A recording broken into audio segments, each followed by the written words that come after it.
Les habla Marian de la Fuente, bienvenidos a De Buena Fuente con Marian.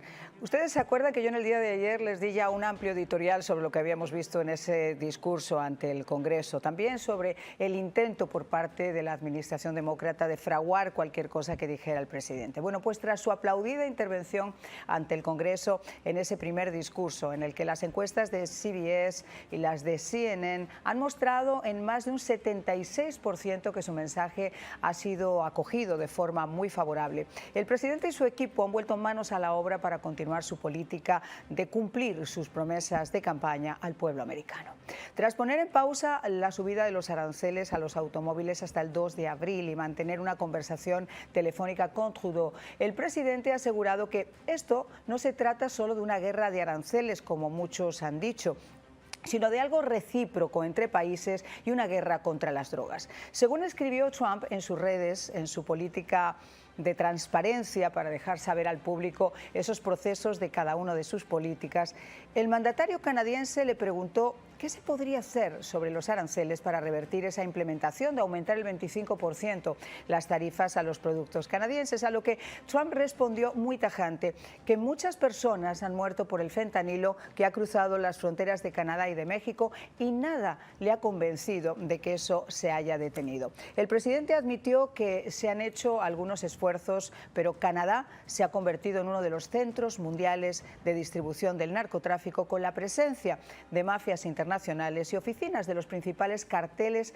mexicanos de las drogas que han estado inundando los Estados Unidos de cocaína y de fentanilo en complejas redes de distribución con las que cuentan incluso, ¿se acuerdan ustedes?, con los famosos Hell Angels, los motoristas, y un débil y permisivo sistema de justicia que quizás sin querer queriendo está arropando este lucrativo negocio.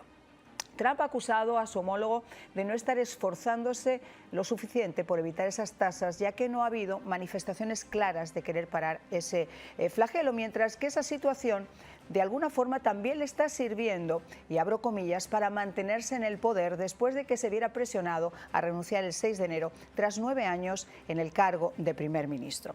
Y mientras esto está ocurriendo con México y con Canadá, después de la amenaza de Donald Trump a través de Truth Social al grupo terrorista Hamas de liberar de inmediato a los rehenes o atenerse a vivir un infierno, Hamas, muy desafiante, ha emitido un comunicado negándose a liberar más rehenes, incluyendo los americanos que le quedan, sin un acuerdo de alto el fuego en lo que ha llamado la fase 2, algo que se debería haber sentado a negociar en febrero. Se presume que hay aún 24 rehenes con vida y además están en una situación muy crítica después de casi un año y medio en cautiverio y que tienen que ser devueltos a sus familias. Y en el otro lado del océano, no crean ustedes que las negociaciones también continúan. Tras la decisión de la administración Trump de cortar la ayuda a Ucrania hasta que no se vislumbre la posibilidad de un acuerdo de paz, por las declaraciones del propio Zelensky de que la paz estaba muy lejos y ante el cual los países europeos, en su reunión de emergencia del pasado domingo, declararon de forma unánime que la presencia y la supervisión de Estados Unidos es totalmente necesaria para buscar la paz en el conflicto. El bloque europeo ha vuelto a reunirse hoy con Zelensky, quien, como saben, a su vez ya escribió una carta que leyó el presidente en el Congreso mostrando su agradecimiento a Estados Unidos y su disposición a firmar el acuerdo de explotación de esos minerales raros, tras la abrupta salida de la Casa Blanca, donde, por un lado, había ido a firmar el acuerdo, estaba eso totalmente acordado, pero tras el enfrentamiento con el vicepresidente y el propio Trump, y quizá algún consejo mal habido de los demócratas 40 minutos antes de esa reunión, pues decidió no hacerlo. Así que, tras las recomendaciones de Trump de elevar su presupuesto en defensa en más de 800.000 millones y aportar más a la Alianza Atlántica, donde Estados Unidos era quien más lo estaba haciendo, una vez más los líderes de Europa se han visto obligados a mover ficha y están reunidos en Bruselas en un intento por mostrar un frente común unido ante el alejamiento de Estados Unidos y discutir junto a Zelensky qué hacer con los 210.000 millones de euros de activos rusos que, por cierto, están congelados desde el inicio de la guerra en Ucrania. Un tema muy complejo que ha pasado por devolvérselo a Rusia en un acto de buena voluntad para alcanzar la paz, es decir, financiar la paz, o dárselo dárselo a Ucrania para su reconstrucción. Y entre, como decimos, España Pinto y Valdemoro, esto se sigue calentando. Pero tenemos que escuchar a los medios liberales o debemos hacer el ejercicio de leer e informarnos un poco más. Comenzamos. De ayer, Tulsi Gabbard, el vicepresidente J.D. Vance y también el secretario de Defensa Pete Hegseth han estado en la frontera. Han querido ver de primera mano qué es lo que está ocurriendo y estas fueron algunas de sus declaraciones. And every single day that we continue to keep this border safe, that means less migrant crime, that means less fentanyl coming into our communities, that means more safety and security for the people of the United States of America. And of course, we know the border problem, the border crisis under Biden's administration was a national crisis, but it acutely affected the communities right here. Is there any talk or any thoughts about actually U.S. military forces going into Mexico? No. Next question. Bueno, ya hemos visto que uno de los grandes logros que mostró el presidente Donald Trump en ese mensaje al Congreso fue una frontera prácticamente sellada. El 96-98% en el volumen de cruces ilegales. Ahora, la pregunta del millón, la pregunta que se hacen muchos es, vivimos 4 años donde nos decían que prácticamente esto era un imposible y sin embargo en menos de 5 semanas esto se ha hecho posible. A veces Dan hace más, como se suele decir, el que quiere que el que puede.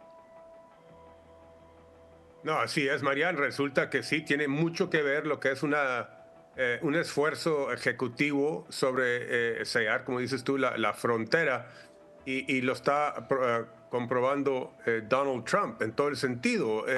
Recordamos que también fue el presidente Biden que según sus manos estaban atadas, que necesitaba que el Congreso aprobara legislación, si no esto iba a continuar, cuando él era el que había provocado el flujo desmedido, desenfrenado de personas que estaban arrimándose a la frontera sin previa autorización de entrar y les estaba dando entrada a medio mundo. Y lo que pasa es que aquí también el peligro mayor fue de que todo el mundo sabe que el sistema de verificación era inadecuado. Entonces, una cosa es que darle entrada a personas que vienen a aportar, a trabajar, a esforzarse, pero entre ellos todo el mundo sabe también que venía un elemento criminal que venía a hacernos daño y así lo estaban haciendo. Entonces se tomó un presidente con deliberación de enfrentar lo que era esta problemática que estaba creciendo y empeorando. Santo remedio. Una cosa es conocer también cómo gobernar, cómo utilizar la máquina del gobierno para lograr lo que están a los intereses del país sin importar el partidismo y aquí pues se vio claro. Ahora, esto nos lleva obviamente al tema de los famosos aranceles, de las famosas tarifas, que como ha dicho el presidente no es solamente una guerra comercial, no es una guerra de tarifas, es por un lado buscar el equilibrio entre lo que nosotros cobramos por las exportaciones y lo que nos cobran por las importaciones o al revés, como ustedes lo quieran llamar, que en este caso está desequilibrado. Por otro lado, ese intento por hacer algo, como ha hecho México en este caso, la presidenta Claudia Sheinbaum la semana pasada entregó 29 de los más peligrosos narcotraficantes, incluyendo, por ejemplo, a Caro Quintana, el asesino del agente de la DEA, Kiki Camarena, que estaba siendo reclamado por Estados Unidos mucho tiempo. Destinó 10.000 agentes a la frontera y está poniéndole freno o tratando de poner freno, al menos en ese área fronteriza con los Estados Unidos. Gonzalo, esto nuevamente muestra lo que comentaba con Dan, que cuando se quiere, se puede, y que no hay que ver quizá esta guerra arancelaria solamente como una forma de fastidiar o de manejar la coerción a través del comercio, sino que tiene un significado claro, primero, de protección de la producción nacional, después del equilibrio que se debe cobrar entre los aranceles por importación y por exportación, si no iguales, al menos que estén en la misma línea, y segundo, en el esfuerzo que hagan esos países por contribuir al freno del fentanilo y al freno también de los cruces ilegales. Sí, mira, creo que los aranceles hay que mirarlos desde 2 puntos de vista. Si le preguntas a un economista cuál es el producto positivo de un arancel, definitivamente va a ser un punto de vista negativo. Un arancel crea una pérdida en el concepto bruto, pero los aranceles no existen en un vacío. ¿Qué significa eso? Que cuando estamos mirando el arancel, no solamente podemos ver el punto de vista americano en el sentido de que, bueno, ¿qué tanta producción va a regresar de México, de Canadá, de cualquier país a los Estados Unidos? Lo mismo si estamos mirando la industria automobiliaria o la industria de construcción o de hierro o lo que sea. Realmente se deberían de ver como una ficha de negociación.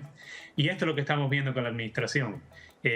No solamente es el concepto de ser un país proteccionista, creo que el concepto del proteccionismo hemos visto que nunca ha funcionado y creo que la administración de Trump conoce eso bastante bien. Te doy un ejemplo concreto. Brasil usó todo tipo de arancel en su época y crearon su propio sistema de refrigeradores, asambleas, y la calidad bajó y los precios subieron. Que no sé si lo podemos usar como un ejemplo en la historia, es que los aranceles, si solamente se ven desde el punto de vista económico, realmente no son o no tienen un efecto positivo para ninguna de las dos economías. Ahora, cuando estamos hablando de los de Estados Unidos, y otra vez me enfatizo el concepto de que el arancel no existe en el mundo de la teoría, existe cuando ya se establecen en el mundo de la práctica.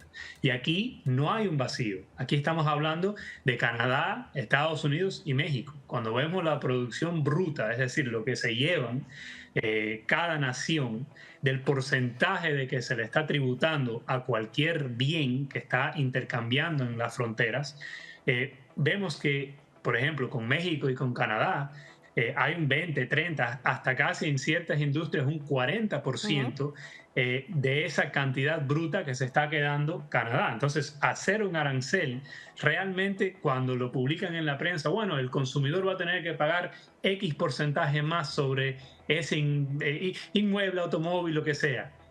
Realmente no es así. Claro. En la mayoría de los casos se come esa pérdida el productor del bien, es decir, la compañía. Entonces, en esa flexibilidad, en ese mundo gris, es donde está negociando el presidente, no solamente para captar un pedazo del producto bruto del intercambio, que tiene muchas facetas complejas, no solamente con el producto, pero con el cambio de la moneda, si es un peso canadiense, si es un dólar, un peso mexicano, etcétera, pero realmente para tratar de apretar la economía del otro país, y que la recompensa no necesariamente sea el retorno de la producción, por ejemplo, de automóviles a los Estados Unidos, sino que ayude a Canadá, es decir, que ponga de su presupuesto, de lo que le están tributando los canadienses o los mexicanos, para ayudar con el flujo de narcotráfico, de drogas, con el flujo del tráfico de seres humanos que también existe en nuestras fronteras. Por supuesto que existe. Ahora, fíjense, yo me lo planteo así, a lo mejor soy un poco naif en mi planteamiento, pero cuando yo escuchaba, por ejemplo, los medios liberales hablar del peligro que supone la aplicación de tarifas del 25% a Canadá o a México, del 10% a China, etcétera, yo hice un receso y me puse a leer un poquito y a leer otras cosas y entendí lo siguiente, y estoy completamente de acuerdo en lo que acabas de decir, Gonzalo, creo que lo has explicado de una forma perfecta, pero yo quiero aportar este dato. Miren ustedes, México y Canadá exportan a los Estados Unidos. En el caso de México, aproximadamente estamos hablando de un 19%. En el caso de un 27%. En el caso de Canadá, estamos hablando de un 19%. Las exportaciones de Estados Unidos a estos dos países, juntos, México y Canadá, no llega al 2,7%. Es decir, si se aplicara esa guerra comercial de la que hablan, yo creo que saldría mucho más perdido por el volumen de importación y exportación y la diferencia que hay México y Canadá que podría resultar Estados Unidos. Pero aparte vamos a la parte que a nosotros es más principal de todo esto. Esa amenaza o esa posible subida de aranceles, ¿qué está propiciando así a corto plazo? Y Dan, no sé si estás de acuerdo conmigo porque te voy a hacer la pregunta a ti también. Hemos conseguido que una empresa como Apple diga que va a traer su producción a los Estados Unidos. Que una empresa como Samsung o LG, que están en estos momentos en México, posiblemente también estén cuestionándose para evitar pagar esos aranceles, hacer sus productos en los Estados Unidos. La Honda, que tiene sus instalaciones en México y en Canadá, ya han dicho que van a venir a hacerlas en Indiana. Hay una empresa de supermicroprocesadores de Taiwán que ya ha dicho que para evitar aranceles en el futuro va a hacer una inversión de 1.000 millones para que en los próximos años, en los próximos 4 años y en el área de Arizona también se puedan empezar a producir esos microprocesadores acá.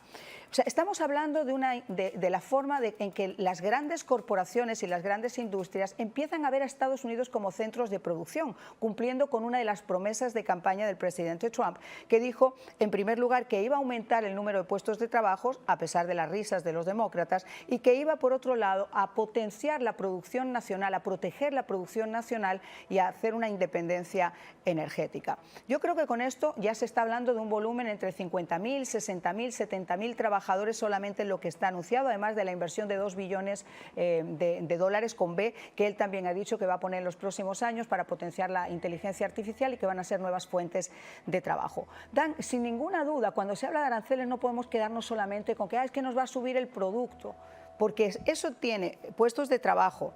Esos puestos de trabajo que vengan de afuera van a tener que invertir también en los Estados Unidos en restaurantes, en viviendas, en compras, etcétera. Es decir, se mueve la economía de una forma muy positiva para los Estados Unidos. Me lo vas a contestar después de la pausa.